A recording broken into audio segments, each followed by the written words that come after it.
तो भाई लोग आज हम बात करने वाले हैं लुकिज्म के चैप्टर नंबर 391 के बारे में। और आप चैनल को भी सब्सक्राइब कर सकते हो अगर आपको एनिमेज और मानवास की एक्सप्लेनेशन देखना अच्छा लगता है। तो आज की वीडियो की शुरुआत में हम देखते हैं रियोहे को, जो शीनू को कहता है ये तेरे ऊपर निर्भर नहीं करता कि तू यहाँ से जाएगा या फिर नहीं। शीनू एक स्माइल के साथ कहता है रियोहे लेकिन फिर भी मुझे यहाँ से जाना होगा। लेकिन तभी रियोहे शीनू के एक लात मार के कहता है बहुत हुई तेरी बकबक, अब अपना मुंह बंद कर। अभी जो शीनू होता है उसने अपने दोनों हाथों से रियोहे की लात को ब्लॉक कर लिया होता है। इसके बाद रियोहे दोबारा से कहता है शिबा इनु, जैसा कि मैंने तुझे कहा ये तुझ पे निर्भर नहीं करता कि तू यहाँ से जाएगा या फिर नहीं। और रियोहे उछल के एक और लात मारता है शीनू के। बट इससे पहले कि रियोहे की लात शीनू को लगती, जो शीनू होता है रियोहे के मुंह पे एक लात मारता है। और शीनू की एक इतनी ज्यादा फास्ट होती है कि रियोहे को पता भी नहीं चलता कि उसके कब लात पड़ गई। रियोहे अपने मन में सोच रहा होता है आखिर ये क्या था, मुझे उसका अटैक दिखाई नहीं दिया। तो खैर शीनू से इनविजिबल अटैक खाने के बाद सीन शिफ्ट होता है और हम देखते हैं जापान के कैंतो का एक पुराना सीन। अभी यहाँ पे होटल के अंदर एक लड़की एक लड़के को बोल रही होती है तुम बहुत ज्यादा बुरे हो,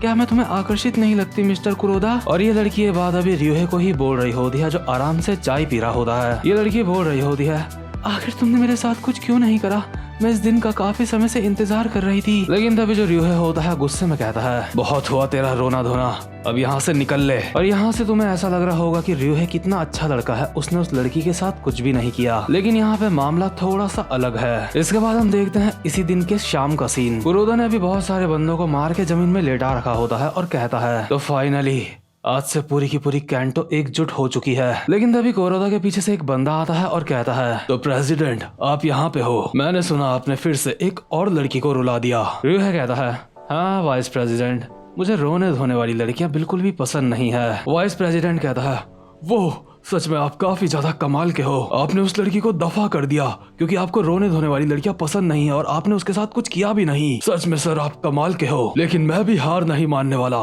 मैं पूरा का पूरा जापान छान मारूंगा ताकि मैं कोई ऐसी लड़की ढूंढ सकूं जो आपको पसंद आए। तो ठीक है मैं जा रहा हूँ, मैं अपनी खोज की शुरुआत अभी से कर दूंगा। और इस वाइस प्रेसिडेंट के यहाँ से जाने के बाद रियोहे खुद से बोल रहा होता है तो फाइनली ये चला गया। सच बताऊं तो मैं भी लड़कियों के साथ मजे करना चाहता हूँ, लेकिन मैं नहीं कर सकता क्योंकि मेरा हथियार ठीक से काम नहीं कर रहा है। मुझे लगता है उस लड़की से मुझे माफी मांगनी चाहिए। पता नहीं क्यों मेरा पोपट मुझे कोई भी रिस्पॉन्स नहीं देता। मुझे पूरा यकीन है कुछ साल पहले तक मुझे ये प्रॉब्लम नहीं थी और जो रियोहे की ये प्रॉब्लम होती है इसके बारे में उसकी गैंग में किसी को भी नहीं पता होता। इसके बाद दोबारा से हम रियोहे को देखते हैं जो अपनी बाइक में सर रख के खुद से बोल रहा होता है मैं सोच रहा हूँ मेरा पोपट अगर रिस्पॉन्स देगा मुझे तो वो कैसा लगेगा, मुझे वो कैसा महसूस होता होगा। लेकिन क्या होगा अगर उसने मुझे कभी रिस्पॉन्स दिया ही नहीं। लेकिन अगर ऐसा होगा तो फिर रियोहे जूनियर का क्या होगा, वो तो इस दुनिया में आ ही नहीं पाएगा। क्या मैं अपनी लाइफ में बिना कुछ किए ही मर जाऊंगा। अरे यार मुझे भी ये करना था,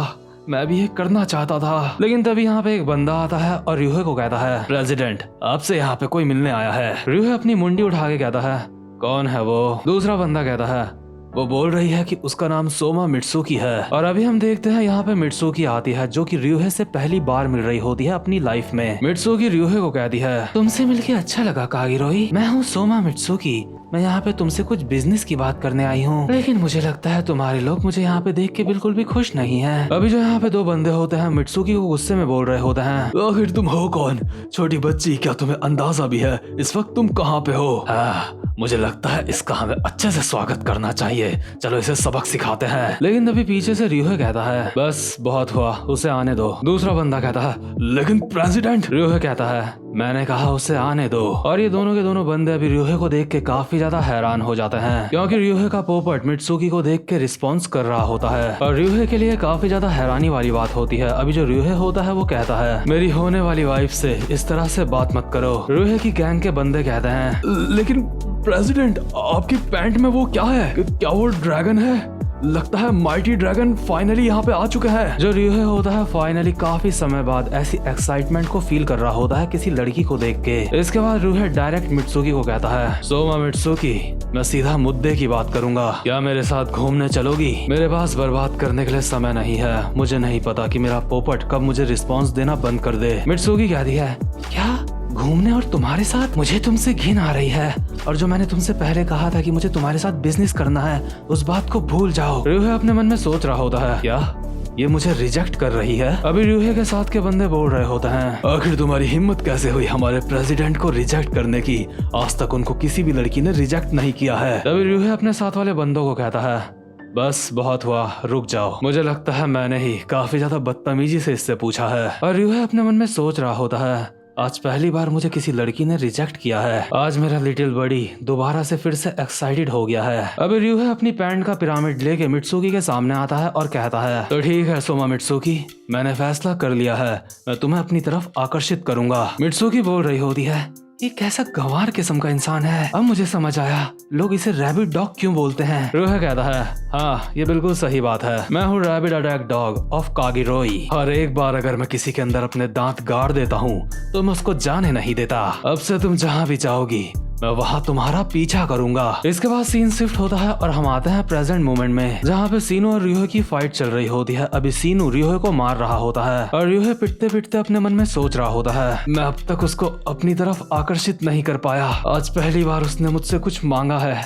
इसलिए चाहे कुछ भी हो मैं उसको वो दे के रहूंगा। और जो सीनू होता है र्यूहे के लाते बजाते हुए बोल रहा होता है, कुरोदा र्यूहे, मैं अब तक तुझे समझ नहीं पाया हूँ, आखिर तू इतनी ज्यादा मेहनत क्यों कर रहा है? ये बात मान जा, तू मित्सुकी के लिए सीरियस नहीं है। कम ऑन, कम से कम खुद से तो सच बोल। तू मित्सुकी के लिए जो भी फील करता है वो बस हवस है। और शीनू अभी र्यूहे को बजाया जा रहा होता है। र्यूहे शीनू के एक लात मारता है, लेकिन जो शीनू होता है इस लात को डॉज करके र्यूहे के मुंह पे एक मुक्का मारता है। इसके बाद शीनू र्यूहे के ऊपर मुक्कों की बारिश कर देता है। र्यूहे की अभी हालत काफी ज्यादा खराब हो रही होती है, लेकिन वो जैसे तैसे इन अटैक्स को ब्लॉक करने की कोशिश कर रहा होता है। लेकिन र्यूहे का डिफेंस ज्यादा देर तक काम नहीं आता। जो शीनू होता है एक मुक्का मारता है र्यूहे के मुंह पे और इसके बाद र्यूहे के लात मार के उसका सर दीवार में घुसा देता है। र्यूहे जैसे ही शीनू से मार खा के जमीन में गिरता है तो र्यूहे कहता है, क्या तुझे सच में ऐसा लगता है कि मेरे अंदर सिर्फ हवस भरी है? शीनू कहता है, क्या आखिर तुम क्या बोल रहे हो? एक मिनट र्यूहे, कहीं ऐसा तो नहीं कि? र्यूहे कहता है, चुप कर, बोलना बंद कर। लेकिन शीनू बोलना बंद नहीं करता। शीनू कहता है, कहीं ऐसा तो नहीं कि तुम्हारे अंदर मित्सुकी के लिए हवस नहीं है,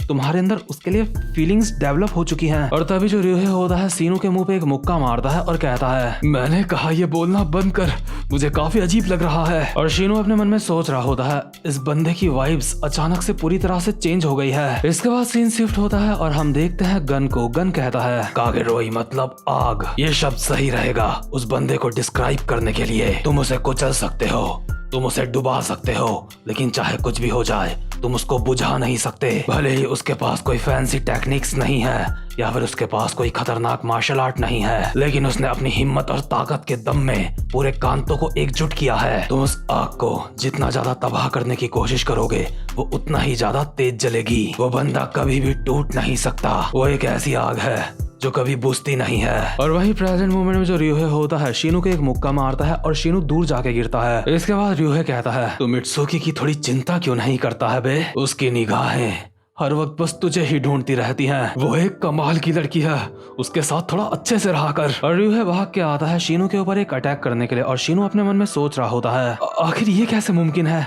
इसके अंदर अब भी इतनी ताकत बची है? इसको तो अब तक हार मान लेना चाहिए था, लेकिन इसको देख के ऐसा लगता है कि ये कोई नया ही इंसान है। और र्यूहे अभी शीनू के एक मुक्का मार के उसका चेहरा दीवार में चिपका देता है और कहता है, वो तेरे लिए स्माइल करती है, उस जैसी अच्छी लड़की ढूंढ पाना बहुत ज्यादा मुश्किल है, और सबसे ज्यादा जरूरी वो काफी ज्यादा सुंदर है। और र्यूहे शीनू को उठा के जमीन में पटक देता है। शीनू अभी अपने मन में सोच रहा होता है, ये बंदा काफी ज्यादा ताकतवर है, क्या मैंने इस जैसे किसी बंदे से पहले कभी फाइट करी है? क्या मैं कभी इसके जितने ताकतवर बंदे से लड़ा हूँ? नहीं, मैं नहीं लड़ा हूँ। और र्यूहे शीनू के मुंह पे एक मुक्का मारते हुए कहता है, आखिर तुझे मेरी डार्लिंग मित्सुकी पसंद क्यों नहीं है? और इसके बाद र्यूहे शीनू के ऊपर अटैक्स की बारिश कर देता है। शीनू खुद से बोलता है कि क्या मैं हारने वाला हूँ? नहीं, मुझे वापस जाना होगा जहाँ से मैं आया हूँ, मैं हार नहीं सकता। हाँ बिल्कुल, मुझे अपना पूरा दम लगाना होगा। और शीनू र्यूहे के मुंह पे एक लात मार के उसको जमीन में चिपका देता है। अभी जेक चिल्लाते हुए शीनू को कहता है, शीनू तुम इस फाइट को जितना ज्यादा लंबा खींचोगे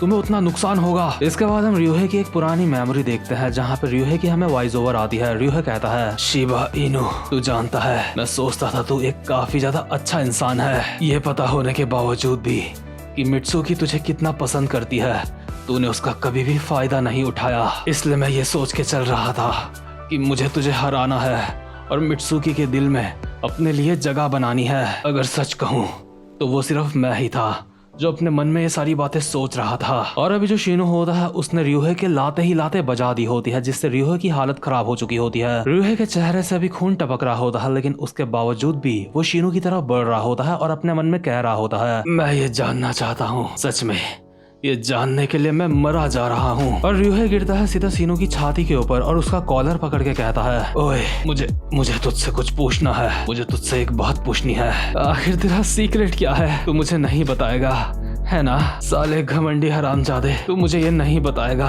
ये लड़कियां तुझे इतना ज्यादा पसंद क्यों करती है? और ये कह के रियोहे जमीन में गिर जाता है, लेकिन वो बेहोश नहीं हुआ होता। रियोहे जमीन में गिर के भी अभी बोल रहा होता है, तू रुक जा, अभी ये खत्म नहीं हुआ है। कागेरोही को कभी भी कोई बुझा नहीं सकता। रियोहे ने अब भी हार नहीं मानी होती, लेकिन तभी जो मित्सुकी होती है रियोहे के पास आती है और कहती है, मैं जाऊंगी, मैं इन लोगों के साथ जाऊंगी, प्लीज अब ये फाइट करना बंद करो। वो मैं ही हूँ जिसके लिए ये फाइट हो रही है ना? रियोहे, मैं हमेशा सोचती रहती थी तुम बहुत ही घटिया इंसान हो, लेकिन आखिर में तुम एक घटिया इंसान नहीं हो। अब तुम्हें और ज्यादा लड़ने की जरूरत नहीं है, मैं इन लोगों के साथ जा रही हूँ। जैरी ये सब कुछ देख के कहता है, लगता है यहाँ का सारा मामला निपट चुका है, लेकिन मुझे लगता है तू भी काफी अच्छा अपोनेंट है। क्योकुशिन वाले बंदे, तेरे अंदर भी दम है। अभी जो मेगामी कहता होता है वो जैरी के सामने खड़ा होता है और कहता है, क्या तू बोल रहा है सब कुछ खत्म हो गया है यहाँ पे? तेरी बातों से मुझे हंसी आ रही है। भले ही मैं कोई आग नहीं हूँ, लेकिन मैं मेगामी हूँ जो इस जगह की रक्षा करेगा आखिरी दम तक। कहता कि वे भी फाइट कर करके काफी ज्यादा हालत खराब हो चुकी होती है, लेकिन वो भी हार मानने को तैयार नहीं होता। वहीं दूसरी तरफ जो रियोहे होता है वो मित्सुकी को गले लगा लेता है और कहता है, मैं तुम्हें जाने नहीं दूंगा। मैंने थर्ड एफिलिएट के बारे में सुना है, मैंने वीवी और जाइलन के बारे में सुना है। अभी मैं फाइनली अपनी फीलिंग्स तुम्हें दिखाने में कामयाब रहा हूँ। फाइनली मेरे अंदर तुम्हें सच बोलने की हिम्मत आई है, इसलिए अभी मैं तुम्हें बिल्कुल भी यहाँ से जाने नहीं दे सकता। चाहे कुछ भी हो जाए, मैं तुम्हें जाने नहीं दूंगा। अभी रियोहे और मित्सुकी दोनों के ही आंसू आ रहे होते हैं, लेकिन तभी यहाँ पे एक बंदा चलते हुए आता है और कहता है, तुमने बिल्कुल सही कहा, हम अपनी सेकंड एफिलिएट को थर्ड एफिलिएट की तरह नहीं खो सकते। अब तक जो भी हुआ है उसको देखते हुए मैं मित्सुकी जैसे टैलेंटेड इंसान को खोना नहीं चाहता, इसीलिए मैं यहाँ पे आ चुका हूँ इस जगह को बचाने के लिए। वैसे ये मेरा स्टाइल नहीं है, लेकिन तभी रियोहे इस बंदे को देख के कहता है, तो तू फाइनली यहाँ पे आ गया और यहाँ पे आके बड़ी बड़ी बातें कर रहा है, लेकिन यहाँ पे आने में तू लेट हो गया है। साले चार आंखों वाले हरामजादे, तू पहले क्यों नहीं आया? और अभी यहाँ पे एंट्री होती है यूजिन की, जिसके साथ अभी वर्कर्स के यहाँ पे काफी सारे बंदे होते हैं। यूजिन कहता है, मैं इतनी दूर से यहाँ पे तुम लोगों को बचाने के लिए आया हूँ और तुम मुझसे इस तरह से बात कर रहा है। मैं जानता था एक दिन बिग डील हमारी अलायंस को तोड़ देगी, लेकिन मुझे ये नहीं पता था कि वो दिन इतना जल्दी आ जाएगा। खैर बिग डील, अभी तुम सब काफी ज्यादा थके हुए लग रहे हो। मैं ऐसे शानदार मौके को गंवाना नहीं चाहता। आज मैं बिग डील को खत्म कर दूंगा। तो जो अभी यूजिन होता है पूरी तरह से तैयार होता है बिग डील को निपटाने के लिए, और ऊपर से जो बिग डील होती है पहले ही काफी ज्यादा थक चुकी होती है। और इसी के साथ ये वाला चैप्टर भी यहीं पे खत्म होता है। उम्मीद करता हूँ कि आपको आज की वीडियो भी अच्छी लगी हो। तो भाई लोग, आप चाहो तो मुझे इंस्टाग्राम में भी फॉलो कर सकते हो। इंस्टाग्राम आईडी का लिंक आपको डिस्क्रिप्शन में मिल जाएगा। अब मैं मिलता हूँ आपसे अपनी नेक्स्ट वीडियो में, तब तक के लिए गुड बाय।